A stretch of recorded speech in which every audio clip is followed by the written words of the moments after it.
ഗുരുവായൂരപ്പ. ഞാനിന്ന് പറയാൻ പോകുന്നത് കേരളത്തിലെ പാലക്കാട് ജില്ലയിലെ പട്ടാമ്പി താലൂക്കിൽ തൃത്താല ഗ്രാമപഞ്ചായത്തിൽ ഞാങ്ങാട്രി ഭാഗത്തുള്ള, അതായത് നമ്മുടെ നിളയുടെ തീരത്തുള്ള ഞാങ്ങാട്രി ശ്രീ ഭഗവതി ക്ഷേത്രത്തെ പറ്റിയാണ്.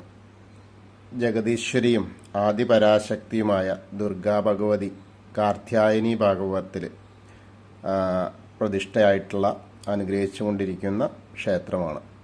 മുഖ്യ പ്രതിഷ്ഠമായ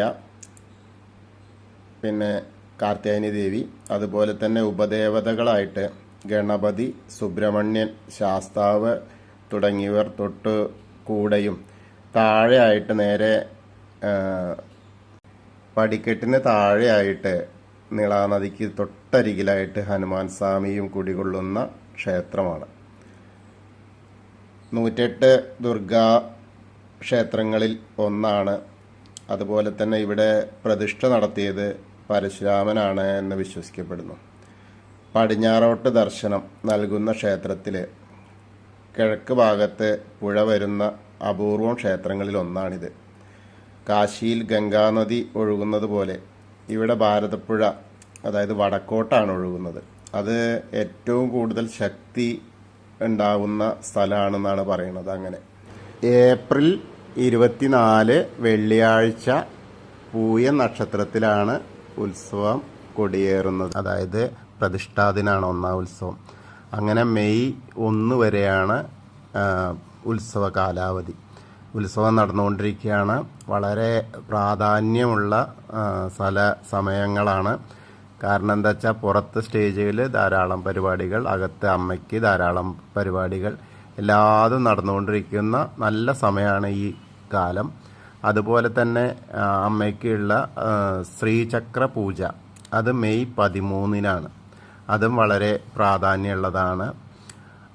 അതിന് ബുക്ക് ചെയ്യാം. 1000 രൂപയാണ് അതിൻ്റെ ഇതിൽ പങ്കുകൊള്ളാനുള്ള ചക്രത്തിനുള്ള പൈസ.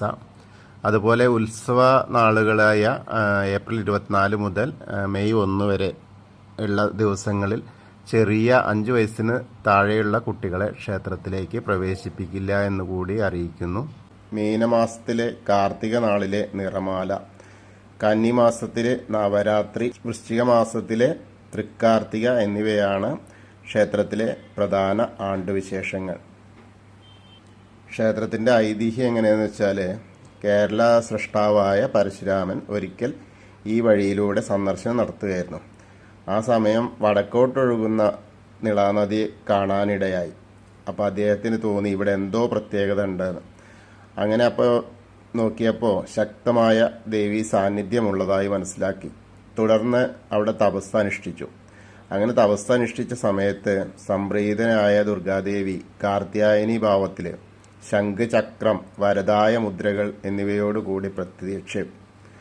ആഗ്രഹം ചോദിച്ചപ്പോൾ ലോക നന്മയ്ക്കായി ദേവി എന്നും ഇവിടെ കുടികൊള്ളണമെന്ന് പരശുരാമൻ പറഞ്ഞു. അതനുസരിച്ച് പരശുരാമന് ദർശനം നൽകിയ അതേ ഭാവത്തിൽ അങ്ങനെ വിഗ്രഹം ഉണ്ടാക്കിയിട്ട് അവിടെ പ്രതിഷ്ഠിക്കും. അതായത് നദീതീരത്ത് തന്നെ പ്രതിഷ്ഠിക്കുകയും ചെയ്തു. ആദ്യം എല്ലാ സ്ഥലത്തും ചെയ്യുന്ന പോലെ കിഴക്കോട്ട് ദർശനമായിട്ട് വെച്ചു. പക്ഷേ അങ്ങനെ വെച്ച് നോക്കുമ്പോൾ ദേവിയുടെ അതിഭയങ്കരമായ ചൈതന്യം മൂലം ആ നിളാനദിയിലെ വെള്ളം വറ്റി പോകുന്ന അവസ്ഥ വന്നു. അപ്പോൾ പരശുരാമൻ തന്നെ വീണ്ടും പടിഞ്ഞാറോട്ടേക്ക് ദർശനമാക്കിയിട്ട് ആ ശക്തിയെ ഒന്ന് കുറച്ചു എന്നുള്ളതാണ് പറയപ്പെടുന്നത്. വള്ളുവനാടിൻ്റെ മൂകാംബിക എന്ന പേര് കൂടി ഞാങ്ങാട്രി ഭഗവതി അറിയപ്പെടുന്നു. അതുപോലെ പഞ്ചപാണ്ഡവരുടെ വനവാസകാലത്ത് ദ്രൗപദി തപസ് ചെയ്തത്, ദീർഘ സുമംഗലിയായിരിക്കാൻ വേണ്ടി തപസ് ചെയ്തത് ഈ ക്ഷേത്രസന്നിധിയിലാണ് എന്നാണ് പറയപ്പെടുന്നത്. കാരണം തൊട്ടപ്പുറത്ത് തന്നെയാണ് പഞ്ചപാണ്ഡവർ പ്രതിഷ്ഠിച്ച ക്ഷേത്രമുള്ളത്. തിരുമിറ്റക്കോട് ക്ഷേത്രം എന്ന് പറയുന്ന ക്ഷേത്രമുള്ളത്. വിദ്യയ്ക്കും അതുപോലെ കർമ്മ പുരോഗതിക്കും വേണ്ടിയും കുടുംബ സമാധാനത്തിനും ശത്രുദോഷത്തിനൊക്കെ വേണ്ടിയൊക്കെ പ്രത്യേക പൂജകളൊക്കെ ഇവിടെ നടക്കുന്നു. അതുപോലെ മുട്ടറുക്കൽ ഏറ്റവും പ്രധാനമായ വഴിപാടാണ്. പിന്നെ ദേവീക്ഷേത്രങ്ങളിലെ പോലെ തന്നെ ശത്രുസംഹാര പുഷ്പാഞ്ജലി, രക്തപുഷ്പാഞ്ജലി അങ്ങനെയുള്ള കാര്യങ്ങളൊക്കെ നടക്കുന്നു. ഏറ്റവും പ്രധാനപ്പെട്ട ഒരു ക്ഷേത്രം തന്നെയാണ് ഞാങ്ങാട്ടി ഭഗവതി ക്ഷേത്രം. അപ്പോൾ എല്ലാവർക്കും പറ്റാവുന്നവർക്കൊക്കെ ആ ദേവിയുടെ ചൈതന്യം എത്തിക്കാൻ, അതായത് അവിടെ വന്നൊന്ന് ദർശനം കിട്ടാനുള്ള അനുഗ്രഹം ഉണ്ടാവട്ടെ. ഹരേ കൃഷ്ണ.